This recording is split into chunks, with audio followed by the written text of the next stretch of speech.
Assalamualaikum warahmatullahi wabarakatuh. Selamat berjumpa kembali. Hari ini kita kembali bersama-sama akan membahas resume atau membuat resume fundamental saham dari beberapa emiten yang melaporkan laporan keuangan mereka di triwulan 3 ya. Beberapa hari kita tidak membuat update ya karena banyak kesibukan. Hari ini tanggal 28 Desember 2024 jam 2 ya, jam 2 siang. Kita akan membahas 4 yaitu SMEL, HMSP, CPRO, dan BMNI. Kita tidak mencari nanti ya data-data tentang aksi korporasinya, kita hanya membahas data langsung yang ada tertera saja ya. Di sini kita akan melihat seperti biasa yaitu dari segi value, dividen, free cash flow, ketahanan dan kepengendaliannya ya. Sebelum saya lanjut, bahwa yang saya bahas kali ini adalah kalau menurut pandangan saya pribadi, emiten-emitennya di sini ada satu ya, ada satu data awal yang belum memenuhi kriteria atau kalau menurut saya ya. Yang pertama SMIL, sarana mitra luas ya. Kita punya dua data ini yaitu triwulan 2 dan triwulan 3. Menurut data awal kita di sini permasalahan awalnya adalah bahwa keuntungannya kurang dari Rp10 per lembar saham ya. Karena itu nanti ada hubungannya dengan maksimal beli kita, minimal beli kita di Rp100 seperti itu. Baik. Yang pertama data awalnya ini permasalahannya ada di keuntungannya di bawah Rp10 itu ya. Selanjutnya kita akan cek dari segi nilai bukunya, ini ada meningkat sedikit, kemudian keuntungan bersihnya juga ada meningkat sedikit ya, harganya turun. Jadi untuk valuasi ini ada peningkatan sedikit. Untuk aset lancar meningkat, hutang tetap ya. Kemudian sahamnya ada di masyarakat juga hanya 20% dan semuanya ini kayaknya sepertinya kalau yang terlihat seperti ini berarti semua yang ada di bursa itu memang sahamnya ada di retail ya. Baik, selanjutnya kita akan cek lagi dari segi rasio-rasio. Yang pertama bahwa triwulan 1 dan 2 ini untungnya 11%, komanya meningkat ya.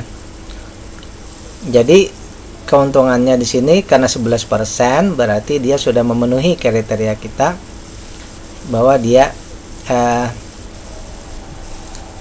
di atas 10% ya, keuntungannya 11% ya.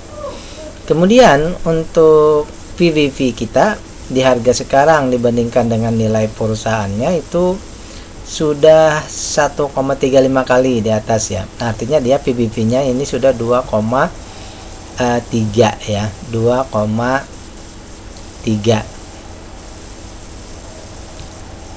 ya. Kalau kita kejarkan ke PBV 2,5 berarti ini 2,5 ya. PBV 2,5 berarti ada 6% lagi ya. Kemudian maksimal beli kita juga ini sudah di atas ya, hampir 2 kali ya.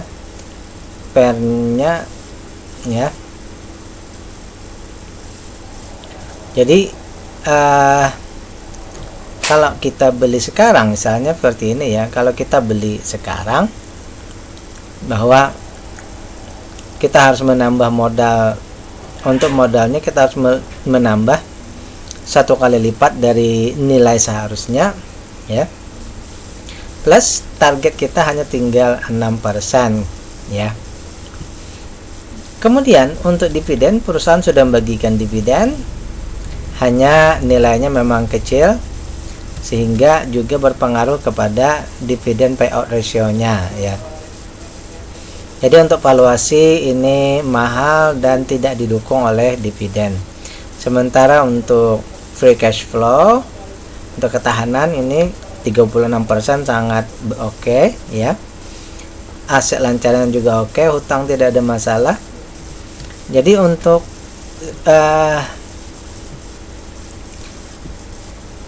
opini akhir kita tentang perusahaan ini bahwa perusahaannya untung ya, perusahaannya bagus, tapi dia dalam kategori standar ya, namun valuasinya sudah dihargai tinggi. Perusahaannya untung standar dan dihargai tinggi, namun dividennya belum memenuhi kriteria, tapi dari segi perusahaannya ini sangat bagus ya.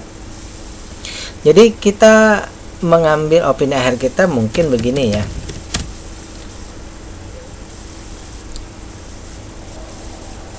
kita menunggu, karena dia stalwart berarti kita menunggu ya harga dan ini ya, dan dividen payout ratio-nya membaik ya. Jadi di triwulan berikutnya kita akan mengecek lagi perkembangan dari perusahaan ini ya, untuk bisa kinerjanya lebih. Kalau kinerjanya sudah oke, berarti di sini EPS-nya meningkat lagi ya, meskipun tadi yang tertera bahwa EPS-nya keuntungannya sudah di atas 10%, tapi nominalnya yang kurang ya, di bawah 10 rupiah ya. Baik, lanjut yang kedua kita akan membahas yaitu HMSP, Hanjaya Mandala Sampurna, kalau tidak salah begitu ya.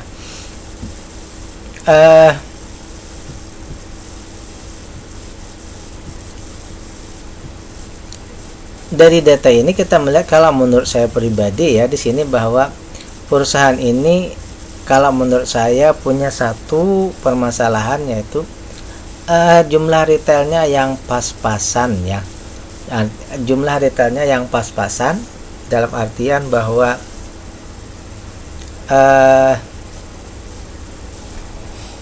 hanya 7,5% yang ada di bursa.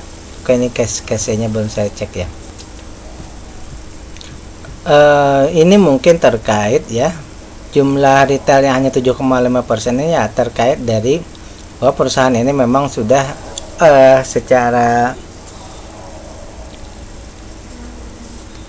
apa ya, bahwa perusahaan ini memang sudah dibeli oleh asing ya, sehingga mungkin hanya untuk keperluan memenuhi syarat dari bursa, yaitu 7,5%. Baik, kita akan cek datanya per ini ya. Dari permodalan book value, di sini ada fluktuasi 276 turun 215, kemudian naik 232. Tapi berarti ya data di triwulan 1 ini dibanding triwulan 3 ini masih di bawah ya, masih di bawah.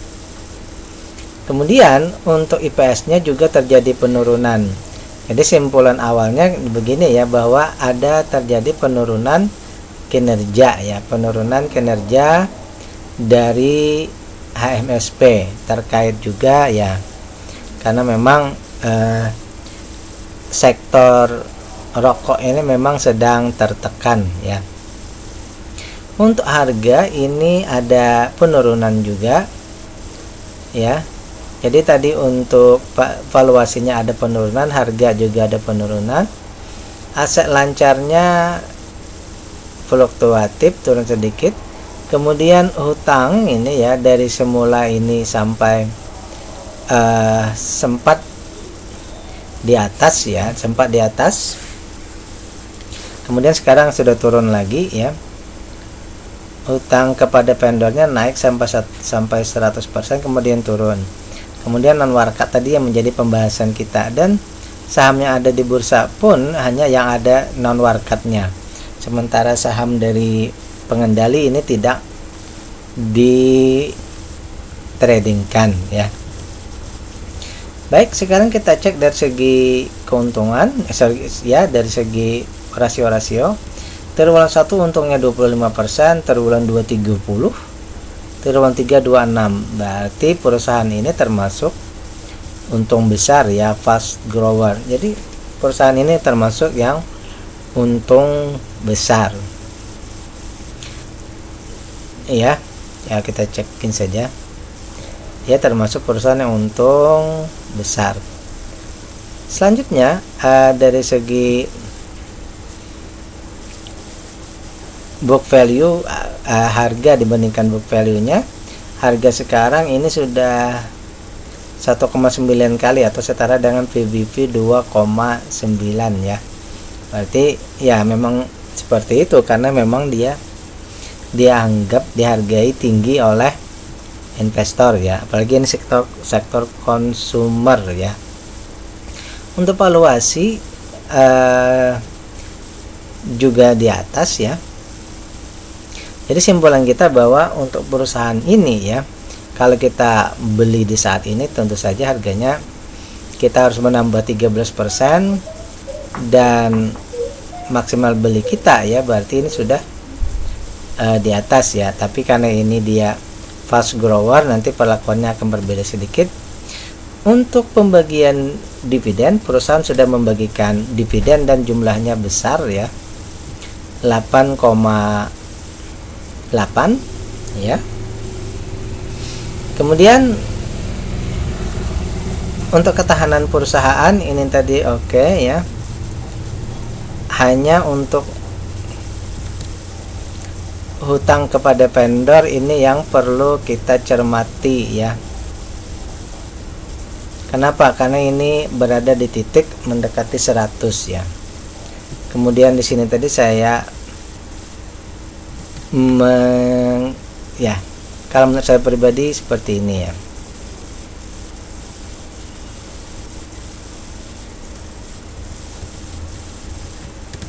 Sehingga kalau misal dari segi data yang kita dapatkan, karena dia fast grower ya, untuk perusahaan yang berdividen besar nih, kalau menurut saya ya, perusahaan ini sangat cocok ya.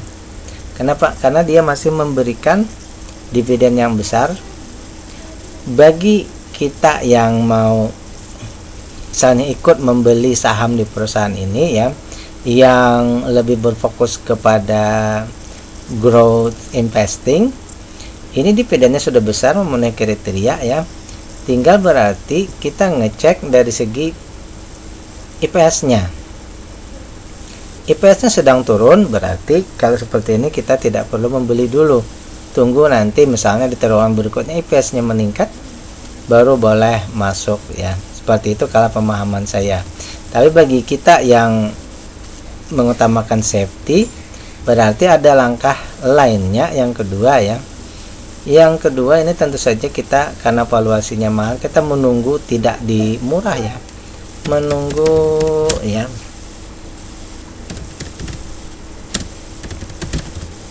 harganya turun minimal ke wajar ya. Kita tidak menunggu ke valuasinya murah, tapi ini kita menunggu ke valuasi wajar ya. Bagaimana dengan pengendalian? Untuk pengendalian tadi saya mungkin beranggapan perusahaan ini tidak tapi tidak tahu ke depannya ya. Mungkin saat ini dia tidak akan terkena FCA ya. Tapi istilahnya kalau kita yang mau lebih aman ya, tentu saja tunggu dia tidak dia di atas dari ini ya. Tapi agak sulit karena tadi perusahaan ini sepertinya hanya akan bertahan di 7,5 itu tadi saja ya. Jadi simbolannya ada dua kalau di sini tadi. Yang pertama, kalau mau masuk ya dengan menunggu IPS-nya membaik atau meningkat. Yang kedua, bisa menunggu harganya turun ke valuasi wajar ya. Jadi seperti itu langkah yang kita tunggu ya. Kalau untuk dividen ini sudah memenuhi kriteria. Jadi seperti itu. Untuk growth investingnya sudah bisa karena didukung oleh dividen ya. Selanjutnya kita akan membahas yang ketiga, CPRO, Central Proteina Prima. Kita punya baru satu data ya. Dan di sini yang jadi sorotan kita adalah IPS-nya masih 7 rupiah ya, di bawah 10 rupiah.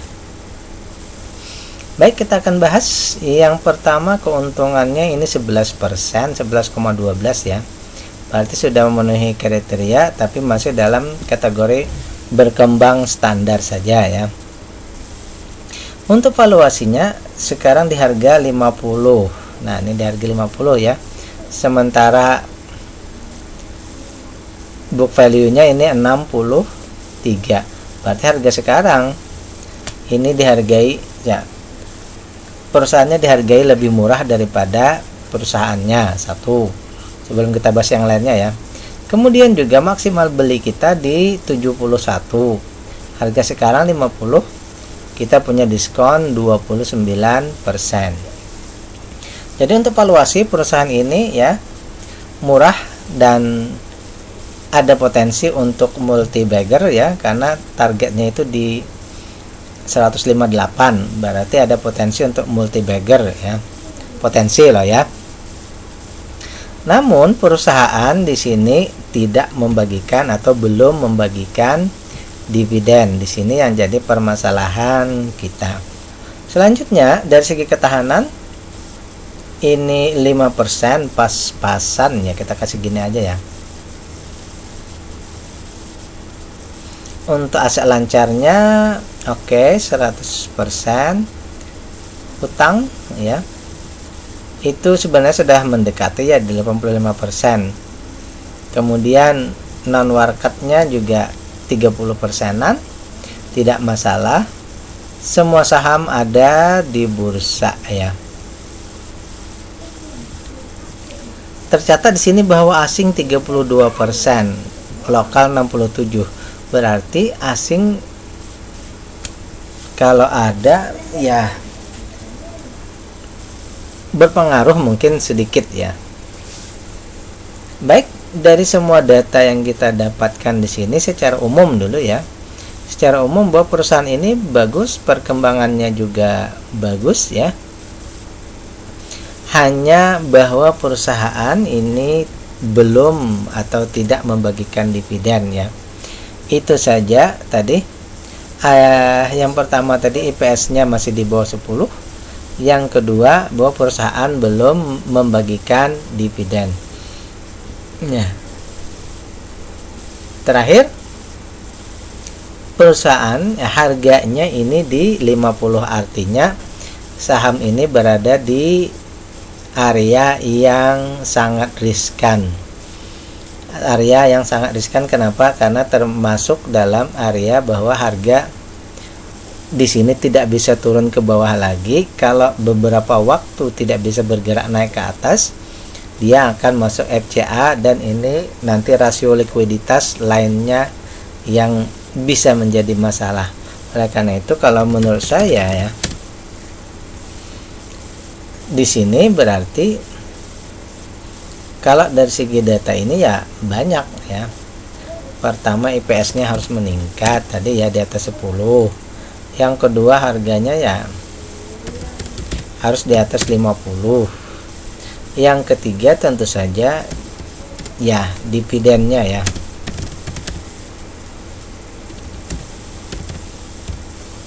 Ya. Jadi untuk perusahaan ini secara perusahaan oke, tetapi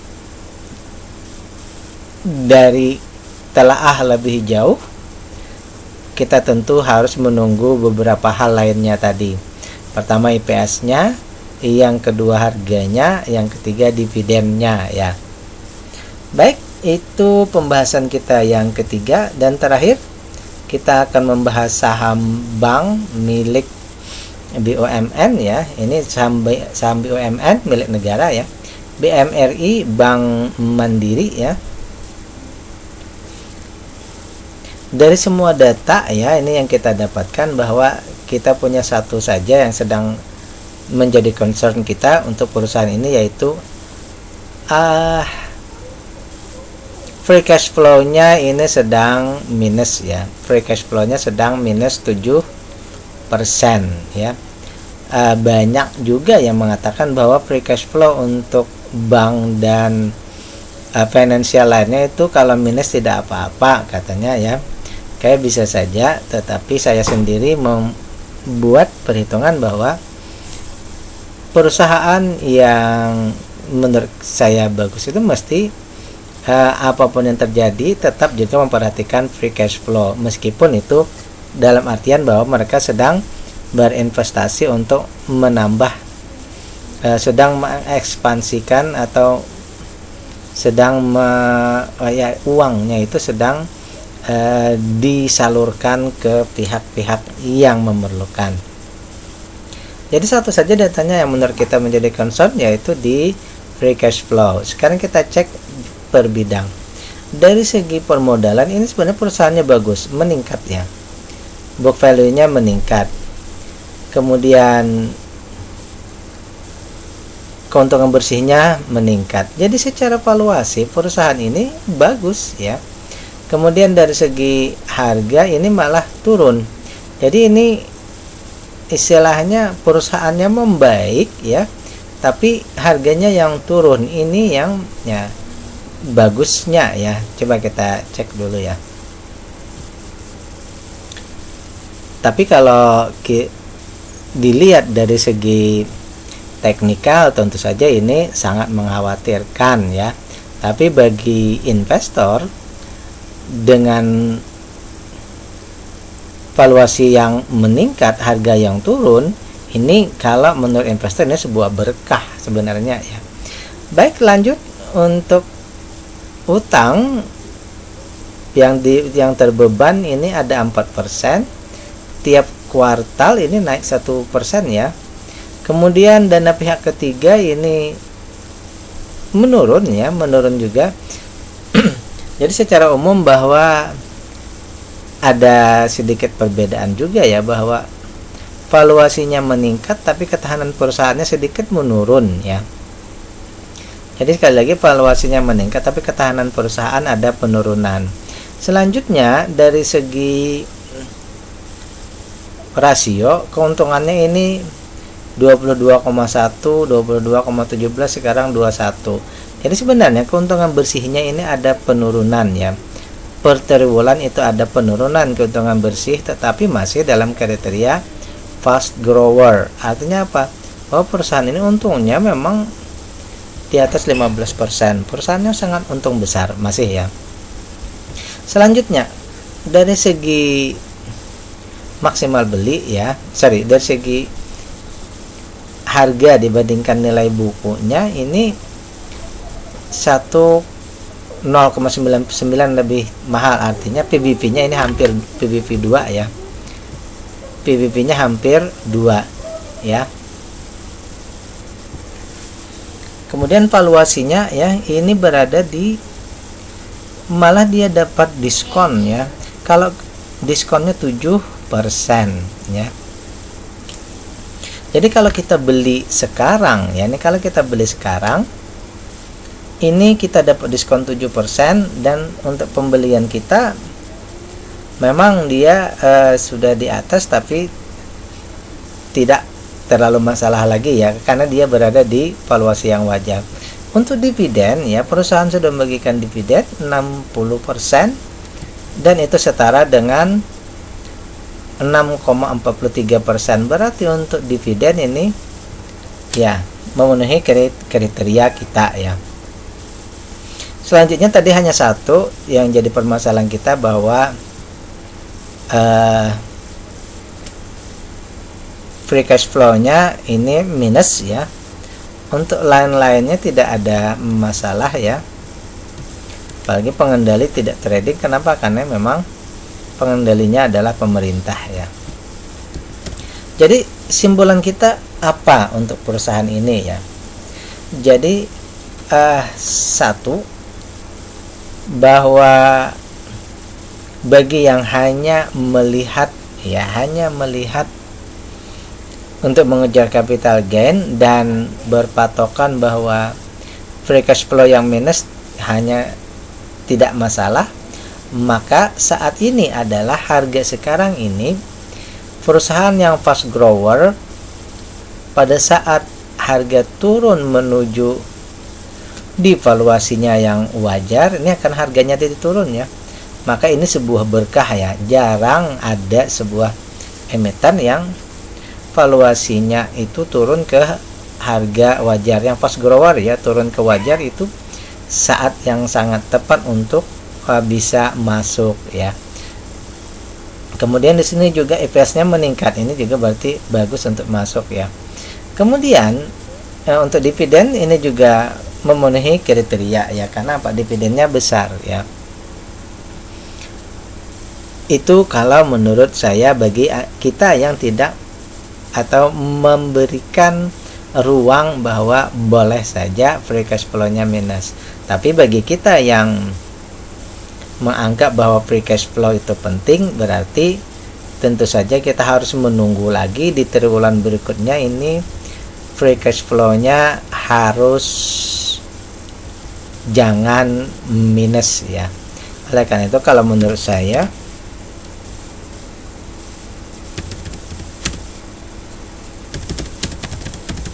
satu saja lagi ya. Tapi bagi yang mau mencoba-coba ya, itu mungkin bisa saja tadi di mencoba ya, tapi resikonya tentu saja ada yang namanya mencoba. Misal nanti free cash flow-nya makin bertambah minus, nah ini tentu saja kita akan lebih berat ya. Kalau menurut saya pribadi, tentu saja dari semua data ini, kalau kita tutup free cash flow-nya yang minus, maka ini adalah saat yang tepat untuk masuk di perusahaan yang fast grower dengan valuasi yang wajar. Tetapi di saat yang seperti ini ada minusnya, kalau menurut saya pribadi kita menunggu free cash flow-nya membaik, dan artinya apa? Kita menunggu di triwulan keempat ya. Perusahaan juga membagikan dividen tapi hanya sekali setahun, berarti masih ada kemungkinan kita akan mendapatkan full ya di tahun depan, itu sekitar, kalau misalnya tetap dia 60%, maka kita mendapatkan Rp373. Baik, inilah pembahasan kita kali ini, 4 saham yaitu SMIL, HMSP, dan CPRO plus BMRI. Mudah-mudahan bermanfaat. Bila taufiq wal hidayah. Assalamualaikum warahmatullahi wabarakatuh.